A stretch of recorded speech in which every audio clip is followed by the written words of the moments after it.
Good morning class. आज हम लोग बात करेंगे फ्रेंच रिवॉल्यूशन के बारे में। क्लास 9th हिस्ट्री का एक चैप्टर है फ्रांसीसी क्रांति। तो चलिए हम लोग इसको शुरुआत करते हैं। फ्रांसीसी क्रांति में स्वतंत्रता, समानता और भाईचारे की अमर गाथा एक ऐसी क्रांति जिसने पूरे विश्व के इतिहास को बदल दिया। यानी फ्रांसीसी क्रांति एक ऐसी क्रांति है जो पूरे विश्व के इतिहास को बदल दिया। आप लोग जब भारत का प्रस्तावना पढ़ते होंगे तो उसमें देखते होंगे स्वतंत्रता, समानता और बंधुत्व, ये यही क्रांति का देन है। फ्रांसीसी क्रांति का ही देन है वो वर्ड्स। तो चलिए हम लोग देखते हैं कि फ्रांसीसी क्रांति का शुरुआत कैसे हुआ। कोई भी क्रांति अगर होती है तो उसके पीछे कोई रीज़न होते हैं, उसका कोई पृष्ठभूमि होती है। तो चलिए हम लोग देखते हैं वहाँ क्या रीज़न था फ्रांसीसी क्रांति का। तो हम लोग बढ़ते हैं आगे, इसका पृष्ठभूमि को समझने का कोशिश करते हैं। सामाजिक असंतुलन, यानी पहला अगर हम लोग समझेंगे कि फ्रांसीसी क्रांति का कारण क्या था तो वहाँ का सामाजिक असंतुलन 18वीं सदी के अंत में, कब तो 18वीं सदी के अंत में फ्रांसीसी समाज में गहरी विषमता थी। यानी कि 1700 समथिंग में फ्रांसीसी समाज में गहरा जो था असमानता देखा गया। जनसंख्या का मात्र 2% भाग ही विशेषाधिकार प्राप्त वर्गों में था। यानी कि अगर 100% जनसंख्या है तो मात्र 2% लोग ही पूरा फ्रांस को चला रहे थे, बाकी 98% लोग कठिन परिस्थितियों में थे। ये जो 98% लोग आप लोग देख रहे हैं ये सब कठिन परिस्थिति में थे। तो ये सामाजिक असंतुलन फ्रांस क्रांति का अहम भूमिका थी। उसके बाद आर्थिक संकट आ गया। तो आर्थिक संकट आया कैसे, इसका भी एक कहानी है। हम लोग चलिए कहानी को समझते हैं। फ्रांस का एक राजा था लुई 15वां। कौन था? तो लुई 15वां। फ्रांस का राजा कौन था? लुई 15वां। लुई 15वां राजा था। उसने जब इंग्लैंड जो था वो अमेरिका पे, ये देखिए ये अमेरिका है, यहाँ फ्रांस का कैप्चर था और यहाँ जो देख रहे हैं आप ये यहाँ इंग्लैंड का कैप्चर था। ये 13 उपनिवेश को इस इंग्लैंड यहाँ कैप्चर करके रखा था। अमेरिका, फ्रांस और इंग्लैंड में युद्ध होता है। अमेरिका की तरफ से ये फ्रांस लड़ता है कि चलो हम लोग इंग्लैंड को हराकर तुम्हारा ये वाला क्षेत्र तुमको दिला देंगे। लेकिन होता क्या है कि फ्रांस हार जाता है। तो इस लुई 15वां का जब ये हारता है इस समय, तो 2 अरब लिब्रे वहाँ क्या था, तो लिब्रे वहाँ का मुद्रा था। जैसे कि भारत का रुपया है वैसे ही वहाँ लिब्रे था। तो 2 अरब लिब्रे वहाँ कर में चल जाता है। यानी कि वो पैसा ले के लड़ता है, 2 अरब लिब्रे ये कर में चल जाता है। तो इससे ये होता है। अब आता है लुई 16वां। कौन आता है? लुई 16वां। अब ये लुई 16वां क्या करता है, ये फिर अमेरिका को सपोर्ट करता है कि चलो तुम भी अब लड़ो। और इसके साथ एक ये कारण था कि लुई 16वां की रानी कौन थी, तो मैरियो एंटोनियट, जो ऑस्ट्रिया की राजकुमारी थी। तो उनका बहुत नखरा था। अब राजकुमारी है भाई, तो उनका तो अलग नखरा रहेगा ही। तो वो अपना मेकअप सेकअप और नौकर चाकर में बहुत सारा खर्चा कर देती थी। और यहाँ फ्रांस खुद अपना कर्ज में डूबा हुआ है। लेकिन लुई 16वां को उतना फ़र्क नहीं पड़ता था कि हम कर्ज में डूबे या कुछ में डूबे, ज़िंदगी ऐश का जीना चाहिए। तो वो ऐश का ज़िंदगी जी रहा था। तो इस प्रकार से फ्रांस पे लगभग 10 अरब लिब्रे का कर्ज हो चुका था। अब इतना कर्ज बढ़ गया कि वहाँ का लोग को खाने में संकट आ गया। अब 2% लोग मज़ा कर रहे हैं और उसका भुगतान 98% लोग कर रहे हैं। तो ये फिर तो क्रांति का नाम लेगा ही। तो आर्थिक संकट भी एक बहुत बड़ा रोल प्ले किया फ्रांसीसी क्रांति में। चलिए हम लोग आगे अब देखते हैं कि और क्या से रीज़न थे। तो हम लोग आगे अब बात करते हैं 3 वर्गों की समस्या। आप लोग जब भी फ्रांसीसी क्रांति पढ़िएगा तो ये वाला पॉइंट बहुत ज़्यादा इंपॉर्टेंट हो जाता है आप लोग के लिए। फ्रांस की जो सिस्टम था वो 3 वर्ग में बटा हुआ था। एक था पादरी वर्ग, एक कुलीन वर्ग, एक तीसरा वर्ग था जिसे जनसाधारण वर्ग कहा जाता था। पादरी वर्ग जो था वो आप लोग समझते होंगे कि चर्च में कौन सा होता है, तो पादरी, इनके पास टैक्स लगाने का अधिकार था पादरी के पास। और ये कौन सा टैक्स लगाते थे, तो टाइथ नाम का एक टैक्स लगाते थे ये, जो धार्मिक करता था। और ये टैक्स किस पे लगता था? कुलीन पे नहीं, सीधे आके लगता था इस पे, तीसरा वर्ग पे लगता था। यानी कि जो जनसाधारण लोग थे टैक्स सिर्फ उन्हीं पे लगता था। और कुलीन वर्ग भी टैक्स इस पे लगा सकता था। राजा तो लगाता ही था। राजा तो अपना लुई 16वां इसमें राजा है, ये राजा तो अपना स्टार है ही। इसके बाद पादरी भी स्टार है और कुलीन भी स्टार है। और ये तीनों मिल के ये पे जनसाधारण लोगों पे पूरा 98% लोगों पे राज करते थे। इससे ये हुआ कि लोगों में असंतोष फैला और क्रांति का रूप ले लिया। तीसरे वर्ग में कौन कौन सा लोग आते थे, तो किसान, शिल्पकार, दुकानदार उभरता हुआ मध्यम वर्ग शामिल था। सभी करों से पीड़ित थे लेकिन राजनीतिक अधिकारों से वंचित थे। यानी टैक्स ये देंगे लेकिन राजनीतिक अधिकार से वंचित थे, यानी कि ना ही इसका कोई सरकार में गवर्नमेंट में कोई रोल था। पहली बात थी कि उसमें गवर्नमेंट नहीं थी, राजतंत्र था, लेकिन राजतंत्र में इनका कोई वैल्यू नहीं था। तो इसी वजह से भी फ्रांसीसी क्रांति बस इसलिए हुआ भी था कि हम लोग को समानता का अधिकार चाहिए, जैसे आप लोग हैं वैसे हम लोग भी हैं। तो फ्रांसीसी क्रांति का ये कारण था। चलिए हम लोग आगे देखते हैं आगे क्या हुआ था। तो आगे हम लोग बात करेंगे क्रांति के तत्कालिक कारण क्या थे, यानी कि तुरंत जो कारण पनपा वो क्या था, उसके बारे में हम लोग जानने का कोशिश करते हैं। तो तात्कालिक कारण को हम लोग मानते हैं गंभीर वित्तीय संकट।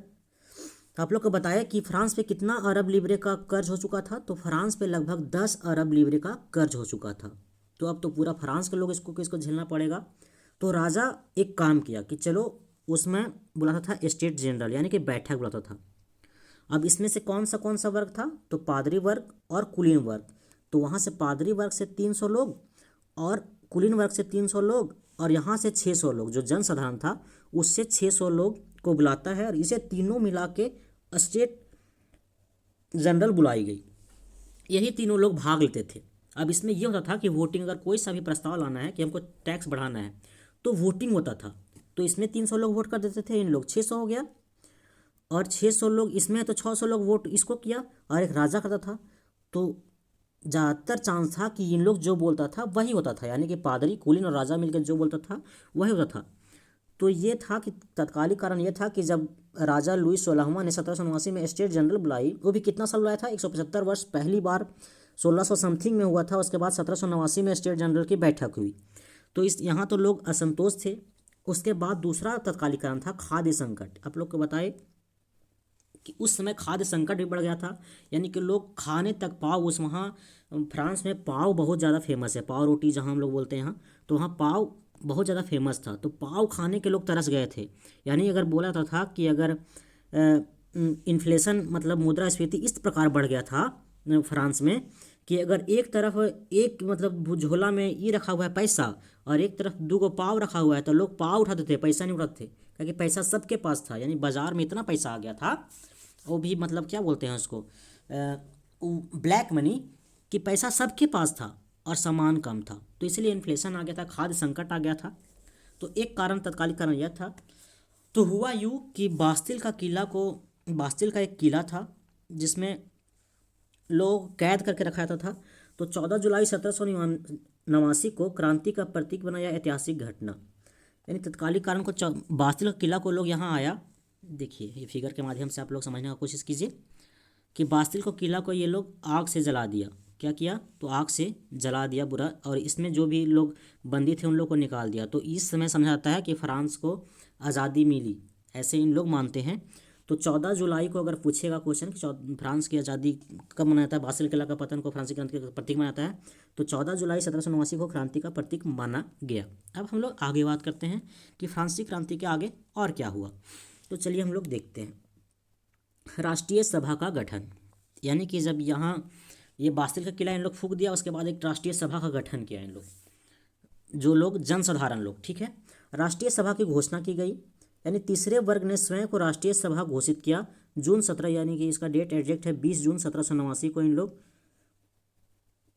राष्ट्रीय सभा का घोषणा किया और टेनिस कोर्ट में शपथ लिया। इन लोग वहाँ एक फ्रांस में ही एक जगह है टेनिस कोर्ट, यानी कि टेनिस खेलने का एक कोर्ट था जगह, वहीं इन लोग शपथ लिया कि हम लोग संविधान बनाएंगे। कौन लोग, तो जनसाधारण लोग, और सामंती व्यवस्था का अंत करेंगे, यानी कि जो सामंत हम लोग मतलब किसी का गुलाम या फिर राजा व जो राजावाद चल रहा था उसको हम लोग अंत करेंगे। तो 4 अगस्त 1789 को सामंती विशेषाधिकारों का उन्मूलन किया गया, यानी कि जो विशेषाधिकार पहले से चला रहा था उसका इन लोग उन्मूलन किया। इसके बाद आगे क्या हुआ ये हम लोग देखते हैं। यहाँ एक कोट है, मनुष्य स्वतंत्र और समान अधिकारों के साथ जन्म लेता है। यह घोषणा आधुनिक लोकतंत्र की आधारशिला बनी। जो आधुनिक लोकतंत्र है उसका आधारशिला क्या बना, तो ये कोट बना, मनुष्य स्वतंत्र और समान अधिकारों के साथ जन्म लेता है। यानी कि अगर कोई मनुष्य अमीर घर में पैदा होता है या गरीब घर में पैदा होता है ये मैटर नहीं करता है, उसके पास भी उतना ही अधिकार रहेगा, मेरे पास भी उतना ही अधिकार रहेगा। तो ये कोट फ्रांसीसी क्रांति से ही लिया गया है, ये चीज़ आप लोग याद रखिएगा। अब हम लोग बात करते हैं मानव अधिकारों की घोषणा। तो जब उन लोग ये सभा का राष्ट्रीय सभा का घोषणा किया तो उसमें मानव अधिकार का भी घोषणा किया कि स्वतंत्रता समानता के सिद्धांत के हिसाब से हम लोग मानव अधिकार की घोषणा करते हैं, यानी कि सभी लोग समान होंगे, सबको वोट डालने का अधिकार होगा। और वोट डालने का अधिकार भी इसमें तय किया गया था कि जो लोग सरकार को कुछ टैक्स दे पाएंगे, 25 वर्ष की उम्र से ज़्यादा रहेंगे, उन लोग वोट दे सकते हैं। तो इस तरह का राष्ट्रीय सभा में इन लोग बात रखा और इसके बाद आगे फ्रांसीसी क्रांति को हम लोग देखते हैं। फिर आता है राजशाही का अंत, यानी कि राजशाही का अंत हो गया, लुई 16वां का अंत हुआ। उसके बाद फिर हुआ 1791 पलायन का प्रयास, राजा और रानी को भागने का असफल प्रयास, जनता का विश्वास समाप्त हो गया। यानी कि लुई 16वां और मोनियो एंटोनियट, देखिए यही है लुई 16वां और ये है मेनियो एंटोनियट। तो यही पूरा खर्च करती थी जिसके कारण 10 अरब लीवरे का कर्ज हुआ था। तो 1791 पलायन का प्रयास किया, यानी राजा रानी भागने का प्रयास किया कि फ्रांस से हम लोग भाग चलते हैं, कहीं जाके अलग जगह रहेंगे, लेकिन ये जनता लोग वहाँ रोक लिया और आज़ादा जनता का विश्वास और समाप्त हुआ कि नहीं, ये सबसे कुछ नहीं होने वाला है, हम लोग लोकतंत्र ही लाएंगे। 1792 में राजशाही का निलंबन हुआ, गणतंत्र की घोषणा, राजा को कैद कर लिया गया, यानी कि लुई 16वां को कैद कर लिया गया और गणतंत्र की घोषणा कर दी गई। गणतंत्र की घोषणा 1792 में। 1793 में राजा का वध कर दिया गया, यानी गिलोटिन चढ़ा दिया गया। गिलोटिन होता था कि एक प्रकार का ऐसे यहाँ तलवार से ऐसे राजा का मुड़ी दे दिया गया और इसे तलवार से काट दिया गया, इसको बोलते थे गिलोटिन चढ़ाना। तो लुई 16वां को एक नाम सुनिएगा आप लोग आगे, रॉबस्पियर, वही आदमी था जो लुई 16वां को वध कर दिया, यानी कि गिलोटिन चढ़ा दिया। लुई 16वां ने राजद्रोह के आरोप में गिलोटिन चढ़ा दिया गया। 1797 में रानी की भी मृत्यु हो जाती है। तो फ्रांसीसी क्रांति को हम लोग आगे बढ़ाते हुए 1797 में मेरी एंटोनियट को भी गिलोटिन को फांसी दे दी गई, यानी मेरी एंटोनियट को भी फांसी पर चढ़ा दिया गया। इससे बाद आतंक का राज हम लोग समझेंगे कि जब ये राष्ट्र वहाँ सभा का ये हुआ, उसके बाद एक आदमी था रॉबस्पियर, उसको बनाया गया कि आप सब संचालन कीजिए। फिर वो कैसे कैसे फ्रांस में अपना आतंक फैलाया उसको हम लोग जानने का कोशिश करेंगे। तो चलिए हम लोग आगे देखते हैं। आतंक का राज 1793 से 94, यही है रॉबस्पियर। ये रॉबस्पियर समझ लीजिए कि बहुत गरीब आदमी था। ये रॉबस्पियर जो है ये बहुत गरीब आदमी था। ये एक संस्था बनाया था जैकोबिन क्लब। कौन सा क्लब? तो जैकोबिन क्लब, जिसका आप लोग अगर भारत का इतिहास पढ़ते होंगे तो इसका कहना था कि सब समान हैं, कोई भी अलग नहीं है और यहाँ ज़्यादातर मजदूरों का शासन चलेगा, सब मजदूर ही राजा होगा। तो रॉबस्पियर का कठोर शासन, रॉबस्पियर जब शासन में आया तो मैक्समिलियन रॉबस्पियर के नेतृत्व में सार्वजनिक सुरक्षा समिति ने क्रांतिक विरोधियों को खिलाफ कठोर कार्रवाई की। यानी जिसका कहना था कि सबसे जो निचला तबका का आदमी है उसके हाथ में शासन होगा। तो रॉबस्पियर का ऐसा आतंक का शासन लगभग चला था कि लगभग 40,000 लोगों को गिलोटिन पर रॉबस्पियर ने चढ़ाया था अपने शासनकाल में। कितना हज़ार लोगों को?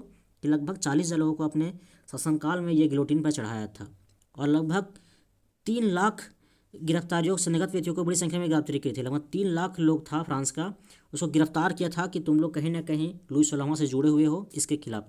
अंततः 1794 में रॉबस्पियर स्वयं गिलोटिन का शिकार बन गया, आतंक का राज समाप्त हुआ। लास्ट में रॉबस्पियर को देखा कि ये भी कठोर, मतलब पहले आया था कि नहीं चलो हम अच्छा से राज करेंगे, नीचे मजदूर का भी हम हक दिलाएंगे, ऐसे ऐसे करते करते ये अपना आतंक का शासन फैला दिया था फ्रांस में। उसके बाद अंततः 1794 में इसको भी गिलोटिन पर लोग चढ़ा दिया। उसके बाद आप लोग देखिएगा धीरे धीरे नेपोलियन का उदय होगा। नेपोलियन को भी लास्ट में हरा दिया जाता है, मार दिया जाता है, क्योंकि वो भी अपना पूरा आतंक फैला दिया था।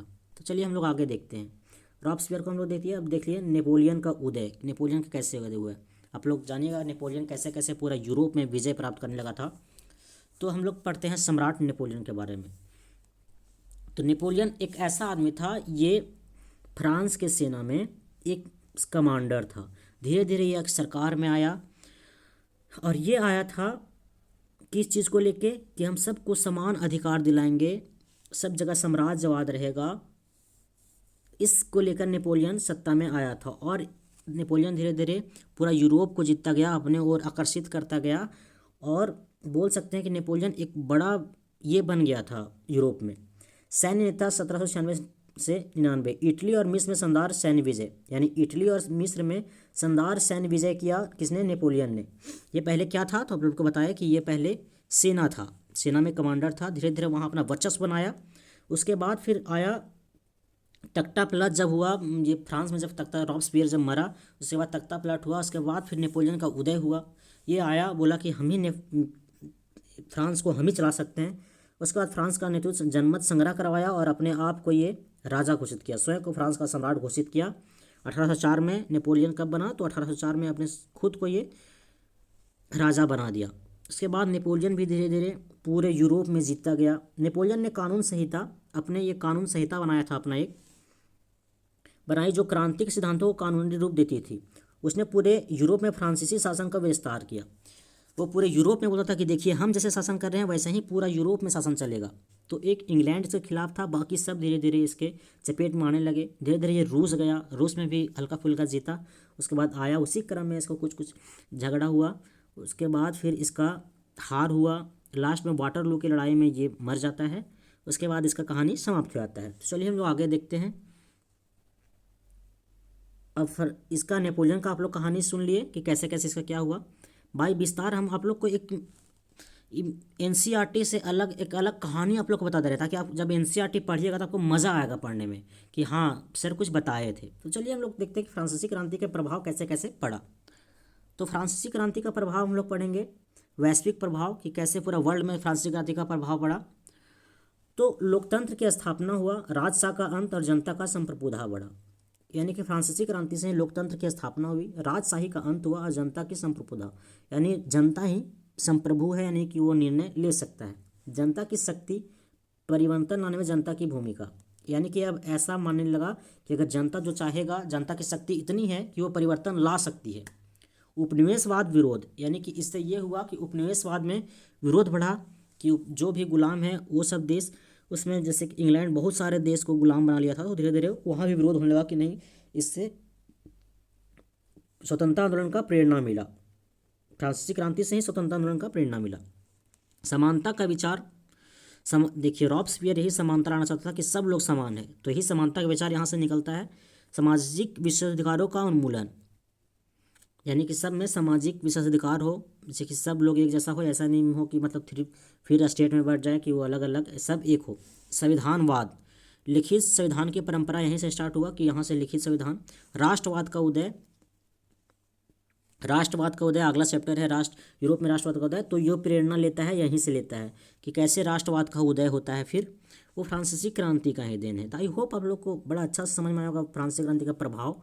और हम लोग आगे देखते हैं कि फ्रांसीसी क्रांति से हम लोग क्या क्या सीख सकते हैं। तो आधुनिक लोकतंत्र की नींव, यानी कि जो अभी मॉडर्न लोकतंत्र है उसका नींव भी फ्रांसीसी क्रांति से ही रखा गया था।